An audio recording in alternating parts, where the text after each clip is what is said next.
Hi, I'm Sergio Gonzalez. I'm an independent filmmaker who directs short films. All right. Thank you, Sergio, for coming down and sitting with us today. Let's ask you a couple of questions here. Favorite film? It's a tough one, because you have multiple. But if I had to pick one that always sticks out in my head the way it's filmed is Goodfellas. The way Martin Scorsese cuts in like the different parts of the story from the past to the future.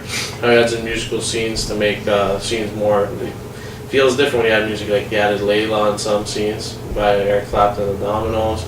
But also he had some Rolling Stones songs too. Made the film feel more like, wow, this is bigger than life, or made it feel more flowing. Made it more exciting too to see that. So that really interests me a lot. That and the film style, and even when Ray Liotta just breaks the fourth wall and starts talking to you as a character, as a person, face to face. So it's one of the films I like.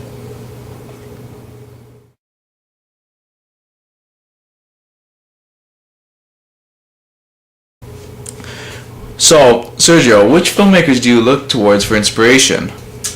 One of the filmmakers I really admire is, well, the filmmaker director is Christopher Nolan, who directed Inception and Interstellar for some examples. I like the way he explores like concepts that are.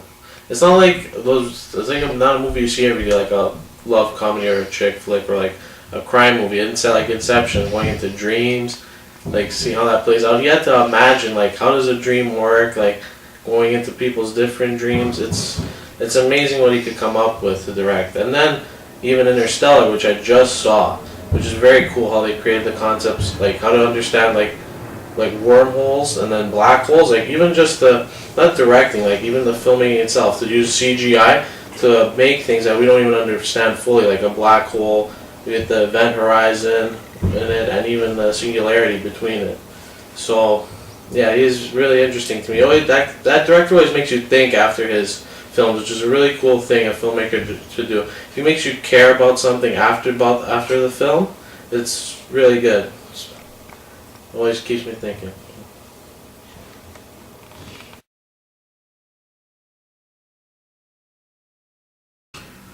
Make films. I think films could be considered the same, well, same as like music or art. It's like an expression of who you are or what you're feeling at the moment.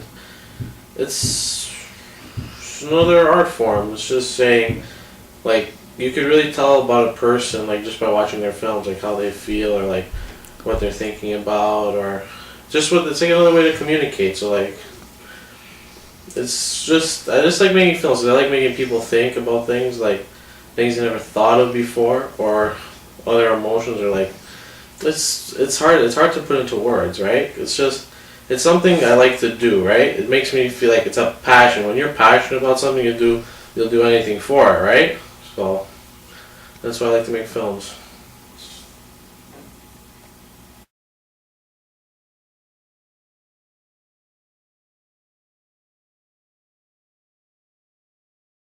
I would say because I wouldn't like to post my stuff online or something, or I really like just have a room with a screen and just maybe invite a few friends and family just to see it.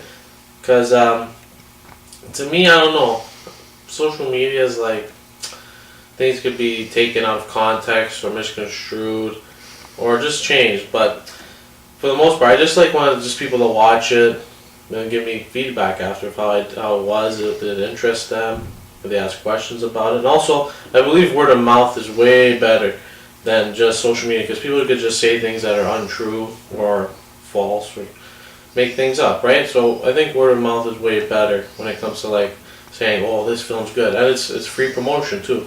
It's like when you go to the movies and you watch something and you go to your friends and say, "Hey, you know that movie? It's really good," and then they go see it. And they went to the movie, paid their ticket, and what the filmmaker or the promoters have to do? Nothing. It's just word of mouth. So that's why.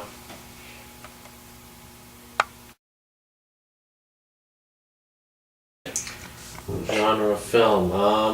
I would say animation, maybe even Japanese animation, which is great stuff. People think it's just cartoons, but like just for kids, but it's not. There's a lot of adult themes and like things that are very important to things that like matter now. It's not. It's hard to explain because the reason why I think it's underappreciated because there's a stigmatism that it's just for kids. It's not. People gotta sit down and experience this stuff for themselves to understand it, right? You can't judge a thing. You can't judge a book by its cover, basically, right? You gotta experience it, then make an opinion, right? And it's also even the work that goes into these movies, like movies or animated shows, even from the 90s. From the 90s, they had to hand draw that stuff before CGI, like in Toy Story or what else was CG animated. Do you know any CG animated movies, Leo? Well, like I remember as a kid, I used to watch a show called Reboot on Unreal because that was like the earliest computer animated stuff, and it was made here in Canada too. I remember really Reboot. The same studio actually made that Transformers. What's one? The Transformers, you know, the animals. Yeah, Beast Wars. Beast Wars. They make that too. It was amazing because that show is all CG, everything, no film.